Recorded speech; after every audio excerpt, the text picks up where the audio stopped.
আর এইগুলো শোনার পরে হিডারি অর্থাৎ সাসকের যে ক্লোন সে বলে তাইলে লাভ কি এক ধরনের অসুখ, যে অসুখের কারণে মানুষ তার জীবনও শেষ করে দেয়। সারাটা তার থিওরির মাধ্যমে রিওকে অ্যাটাক করে। এখানে যদি সর্বোচ্চ ডাম্পেস্ট একটা ক্যারেক্টার থাকে সেটা হলো কোনোহামারু।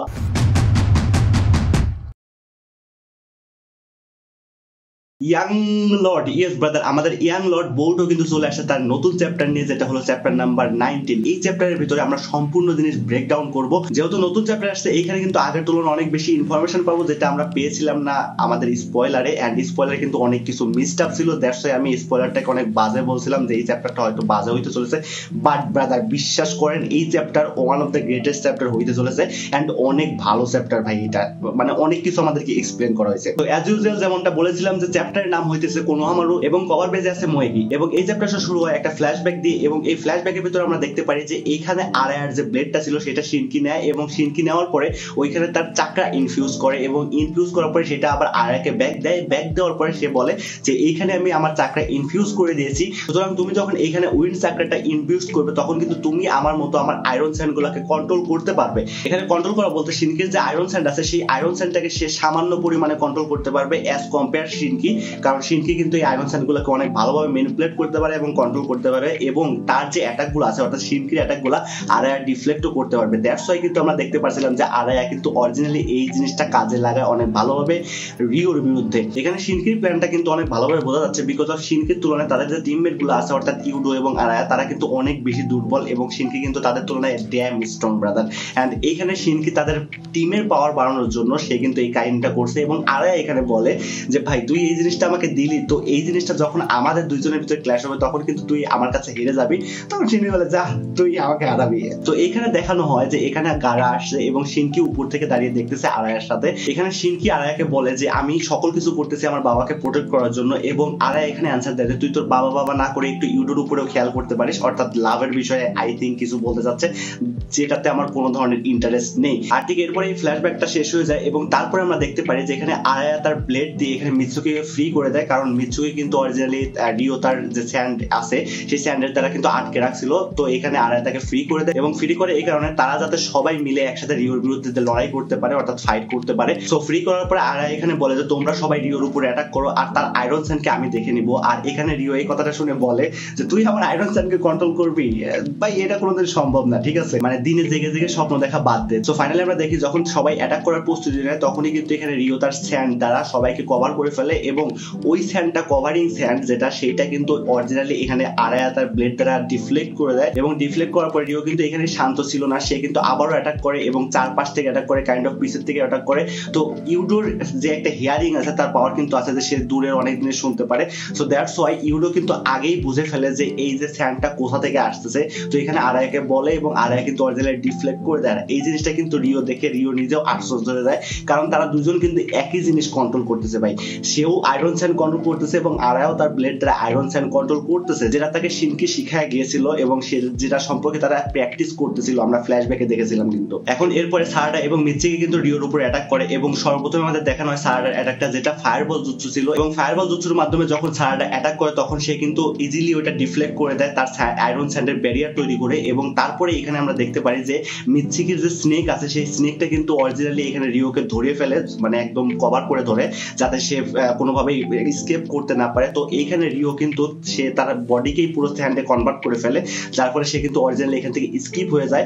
এন্ড এইটা কিন্তু একটা মূলত মাথা ব্যথার কারণ, বিকজ অফ সে যদি এইভাবে স্কিপ করতে থাকে সে কিন্তু কোনোভাবেই রিওকে আঘাত করতে পারবে না, মানে তারা সবাই মিলেও রিওকে কিন্তু আঘাত করতে পারে না। এন্ড থ্যাঙ্কস টু আরায়া যে আরায়া তার ব্লেডের মাধ্যমে এখানে রিওকে কিন্তু আবারও আগের পর্যায়ে নিয়ে আসে, অর্থাৎ সে কিন্তু অরিজিনালি এখানে ক্যালকুলেট করতে পারতেছিল যে রিও ওই জায়গায় আছে, মানে সে কিন্তু পুরোটা আয়রন স্যান্ডে কনভার্ট হয়ে গেছিল, তাকে কিন্তু ট্রেস করাও যাচ্ছিল না। বাট এখানে আরায়া তাকে ট্রেস করে এবং আবারও বডি ফর্মে নিয়ে আসে। নাও এখানে আরায়া কিন্তু রিওকে আবারও ফিজিক্যাল বডিতে ফিরিয়ে আনছে। দ্যাটস ওয়াই এখানে রিও অনেক বেশি মানে সারপ্রাইজড হয়ে যায় যে সে এত স্পেসিফিক্যালি ভাবে এই যে আয়রন স্যান্ডকে কন্ট্রোল করতে পারে, সে আমাকে ট্রেস করছে এবং ফিজিক্যাল ফর্মে নিয়ে আসছে। এবং তারপরে আমরা দেখতে পারি যে এখানে মিৎসুকি সরাসরি অ্যাটাক করে বসে রিওকে, এন্ড সে সরাসরি শেষ মোডে চলে গেছে। এন্ড প্রথম থেকেই শেষ মোডে সে, মানে যখন অ্যাটাক শুরু করে তখন থেকেই সে শেষ মোডে চলে গেছে, এবং এই শেষ মোডে যাওয়ার পরে সে যখন তাকে অ্যাটাক অ্যাটাক করে, অর্থাৎ রিওকে অ্যাটাক করে, তখন দেখা যায় যে এই যে স্নেক গুলা ছিল এই স্নেক গুলা রিওকে কিন্তু খুব ভালোভাবে অ্যাটাক করে। এই জিনিসটা দেখা যায় আমাদের প্যানেলে, এবং এখানে প্যানেলে যখন দেখা যাচ্ছিল যে রিও অ্যাটাক হয়েছে, তখনই কিন্তু এখানে সারাটা তার থিওরির মাধ্যমে কিন্তু এখানে রিওকে অ্যাটাক করে, এবং অ্যাটাক করার পরে ভাই এখানে মনে হচ্ছিল যে অ্যাটাকটা শিওর শট হিট করছে, বাট ওই টাইমে সে তার নিজেকে আবার আয়রন স্যান্ডে কনভার্ট করে ফেলে। দ্যাটস ওয়াই সেই অ্যাটাকটা তার উপরে কোনোভাবেই মানে খাটে না আর কি, অ্যাটাকটা হয় না ভাই ঠিক মতো।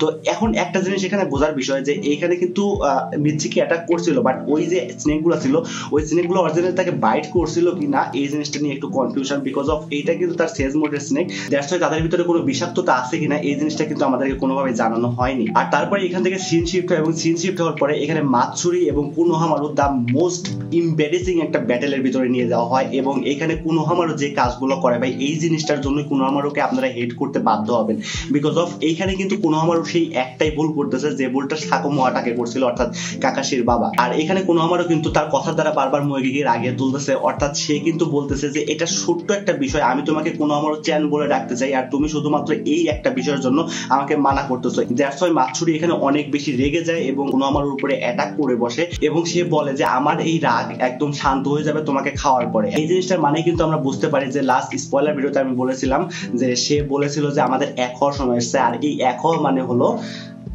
তাকে একদম মেরে ফেলা। আর এখানে কুনোহামারু যখন মাতসুরির সাথে কথা বলতেছিল তখন তার একটাই এক্সপ্লেনেশন ছিল এই রাগের পিছনে, মানে এই কথার পিছনে তাকে কিসের জন্য ডাকতে দিচ্ছে না কুনোহামারু চ্যান বলে, সেটা হলো কি তুই এত বেশি উগ্রতা দেখাচ্ছিস কেন আমাকে এই নামে ডাকার জন্য, এই নামে শুধুমাত্র একজনই ডাকতে পারে। এন্ড এই কথাটা শোনার পরে সে তো আরো বেশি বেশি বেশি পরিমাণে রাগ হবে, এটা তো ফর শিওর। এন্ড তাকে কিন্তু দেওয়া হয়েছে শুধুমাত্র একটা কাজে, আর সেই কাজটা হলো তাকে যখন একটা প্রেমের ফাঁদে ফেলা হবে তখন তাকে ব্যাক স্টেপ করে তাকে মেরে দেওয়া এবং তার থেকে স্টোন সোলটা নেওয়া। এন্ড এই থ্রোন সোল নেওয়ার একটা সর্বোচ্চ ভালো বুদ্ধি কিন্তু এইটাই ছিল, তাছাড়া কিন্তু তারা সবাই মিলেও মোয়েগির সাথে কিংবা সিন্ধুর সাথে মানে যে কোনো সিন্ধুই বলেন তাদের পারা সম্ভব না ভাই, একমাত্র বোর্ডও ছাড়া। এন্ড এখানে আমার একটা কথা বলতে হচ্ছে ভাই যে এখানে যদি সর্বোচ্চ ডাম্পেস্ট একটা ক্যারেক্টার থাকে সেটা হলো কুনোহামারু আমার মতে, বিকজ অফ কুনোহামারুকে জাস্ট একটা কাজ দেওয়া হয়েছে ভাই, জাস্ট একটা কাজ, তাকে প্রেমের ফাঁদে ফালানো হবে এবং তাকে ব্যাক স্টেপ করে তার থেকে স্টোন সোলটা নিতে হবে, জাস্ট এইটুকু কাজ। সে একদম পুরো ফেইলিওর ঘোষণা করে দিয়েছে, 100-এর ভিতর 0 পাইছে ভাই। এন্ড এটা আমার মত ভাই, আপনাদের মতামতটা কি সেটা অবশ্যই কমেন্ট সেকশনে জানাবেন। আর তারপরে সিন শিফট হয় এবং এখানে আমাদের আয়ডা দেখানো হয়, এবং আয়ডা এখানে তার সম্পূর্ণ কথাটা সামারাইজ করে বলে, যেটা ছিল এমন যে কুনোহামারু চাচ্ছে না যে তার যে ফেভারিট ওয়ান সে তাকে ছাড়া অন্য কেউ তাকে কুনোহামারু চ্যান বলে ডাকুক, বিকজ অফ সে কিন্তু এখানে চাচ্ছিল যে শুধুমাত্র আমি মোয়েগিকে ভালোবাসি, তো মোয়েগি শুধুমাত্র আমাকে বলবে কুনোহামারু চ্যান, বাট এখানে মাতসুরি বলতে পারবে না, বিকজ অফ একটাই কারণ, সে তাকে ভালোবাসে এবং তার মুখে ছাড়া আর কারোর মুখে এই কুনোহামারু চ্যান নামটা সে শুনতে চায় না। আর ডুড এখানে তুমি কি করতেছো একটা জিনিস আমার কাছে বোঝাও, যে তুমি এখানে একজন শিনোবি আর তোমার কাজই এটা, তোমার একটা মিশন দেওয়া হয়েছে, তোমাকে যে মিশনটা দেওয়া হয়েছে সেই মিশনের কাজে এটা যে তুমি তাকে প্রেমের ফাঁদে ফালাবে, তুমি প্রেমের ফাঁদে ফালানো বাদতে তুমি তাকে রাগাচ্ছ, দ্যাটস ওয়াই সে তোমার উপরে এখন খবর আছে, তোমার ভাই তোমার খবর আছে।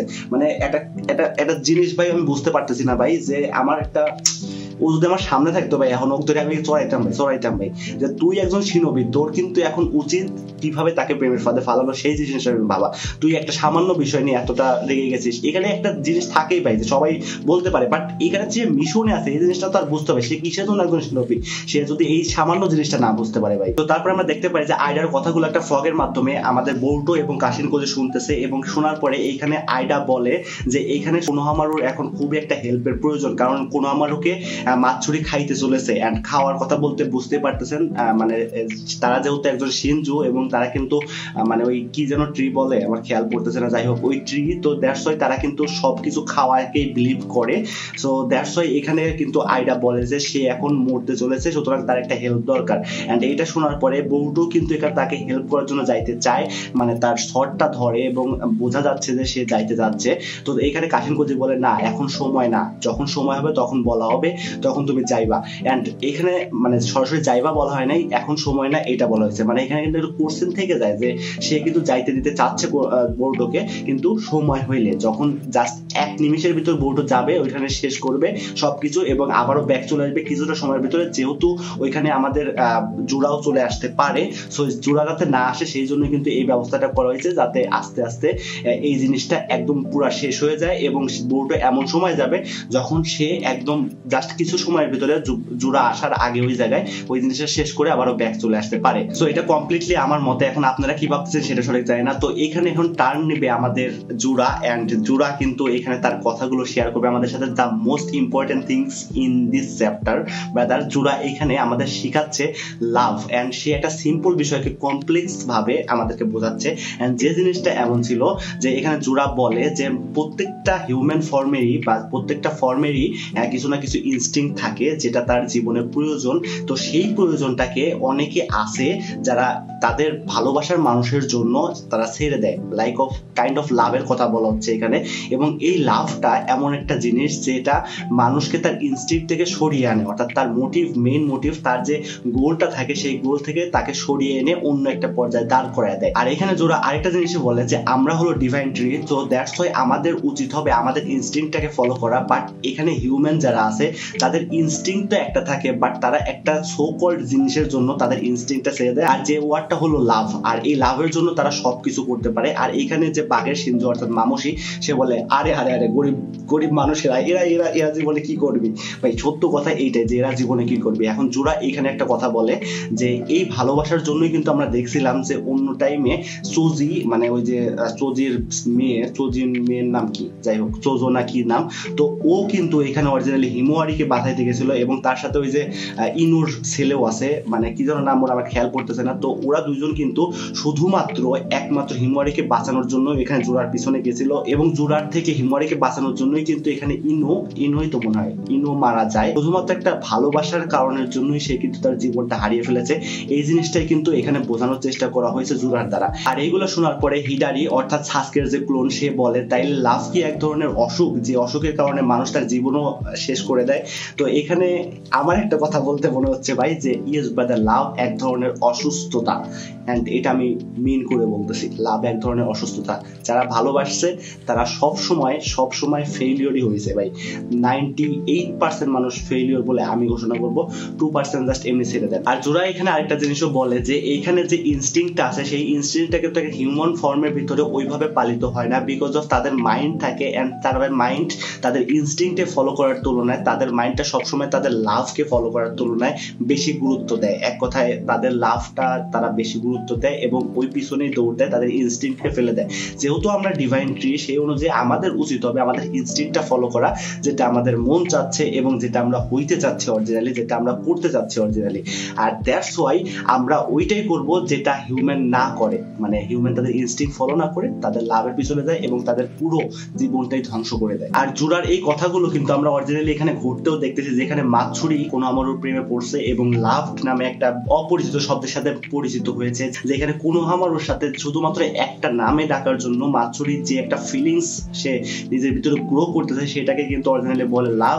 আর এই লাভটাকে সে তারা করতে বানা করতেছে, অর্থাৎ তারা কোনোভাবে এই লাভের ভিতরে জড়াইবে না, এই জিনিসটা কিন্তু জোড়া সবাইকে বোঝাচ্ছে। এবং এইখানে আমাদের মাতসুরিও কিন্তু ওই জিনিসটা ফিল করতেছে এবং সে বলেও যে এইটা কি ধরনের ফিলিংস, যে ফিলিংসটা আমার এত পরিমাণে রাগ জেনারেট করতেছে কোনো আমার উপরে। এন্ড এখানে আই থিঙ্ক সো যে মানুষের সব থেকে বড় বরবাদি বা বলতে পারেন ধ্বংসের কারণটা কিন্তু এই একটা জিনিস বা এই একটা ওয়ার্ডই বলা চলে। আর ঠিক তারপরে সিন শিফট হয় এবং সিন শিফট হওয়ার পরে আমরা দেখতে পারি যে এখানে আরায়া এবং তিন সারাডার ফাইট চলতেছে, যেখানে রিও এখানে সবার উপরে ওভার পাওয়ার করতেছে অবশ্যই। আর এখানে যদি আরায়া না থাকতো তাহলে এই সকল মানুষের অরিজিনালি এতক্ষণ কোনো কিছুই ধ্বংস অবশেষও বাঁচতো না, I think so, because of এখানে রিও কিন্তু সবার উপরে ওভার পাওয়ার করতেছে এতগুলো মানুষ থাকার পরে, যেখানে সারাডা আছে, মিৎসুকি সেজমুর মিৎসুকি আছে, এমএস সারাডা আছে এবং তার সাথে আরায়া আছে এবং শিনকির চাকরাও আছে। এবং যদি এখানে আরায়ার কাছে শিনকির চাকরাটা না থাকতো তাহলে এখানে আরায়াও টিকতে পারতো না, এটা আমাকে গ্যারান্টি সহকারে বলতেই হচ্ছে। এবং তারপরে আমরা এখানে দেখতে পারি যে শিনকি তার ভিতর থেকে অনেকগুলো ক্লগ্রিম সামান করে, যে ক্লগ্রিম গুলো অরিজিনালি ইউডোর পিছন থেকে এসে ইউডোকে কামড় দেওয়ার চেষ্টা করে, বাইট করার চেষ্টা করে। তখন এখানে আরায়া ইউডোকে বাঁচানোর যাওয়ার ফলে তার যে ব্লেডটা আছে, শর্টটা আছে, সেই শর্টটা কিন্তু ওই ক্লগ্রিমের ভিতরেই সামান হয়ে হয়ে যায়, মানে ক্লগরিমের ভিতরে আটকে যায়, সে সরাসরি কাট করতে পারে না ক্লগরিমকে। সো দ্যাটস ওয়াই ওই টাইমে ওই নির্দিষ্ট একটা ক্লগরিমকে রিও যে ডাইমেনশন থেকে ক্লগরিমকে আনছিল ওই ডাইমেনশনে আবার ব্যাক করে দেয়। দ্যাটস ওয়াই আরায়ার শটটাও কিন্তু ওই ডাইমেনশনে চলে যায়। এখন আমাদের দেখার বিষয় যে এখানে অরিজিনালি আরায়া কি করবে শেষ পর্যন্ত, এবং আমাদের পুরো টিম সারাটা কিভাবে এখানে রিওকে ডিফ্লেক্ট করবে, বিকজ অফ তাদের কাছে তাদের মেইন থিংসটাই নাই, মেইন অস্ত্রটাই নাই, ব্রহ্মাস্ত্রটাই নাই কথায়। তো এখন অরিজিনাল মজাটা আসবে, আর এই মজাটা ফিল করার জন্য আমাদের নেক্সট চ্যাপ্টারটা পড়তে হবে, বিকজ অফ এই চ্যাপ্টারটা এখানে শেষ হয়ে যায়। সো এই ছিল আজকে পুরো ভিডিওটা। এন্ড এই জিনিসটা দেখার পরে, মানে এই চ্যাপ্টারটা পুরোটা পড়ার পরে ভাই আমার ভিতরে একটা আলাদা ধরনের ফায়ার জাগতেছে ভাই। সত্য কথা বলতে পরের চ্যাপ্টারটা আমার পড়ার অতি আগ্রহে, অবস্থা খারাপ, পড়ার যে একটা আকাঙ্ক্ষা, সেই আকাঙ্ক্ষা এখানে হয়তো এখানে কিছু একটা হইতে চলেছে, এবং বরুটো আই থিঙ্ক সো আসবে। বরুটো আসবে কিনা ওই জিনিসটা অবশ্যই জানাবেন আমাকে। সো দেখা হচ্ছে পরবর্তী কোনো ভিডিও, ততক্ষণ টাটা, বাই বাই গাইস।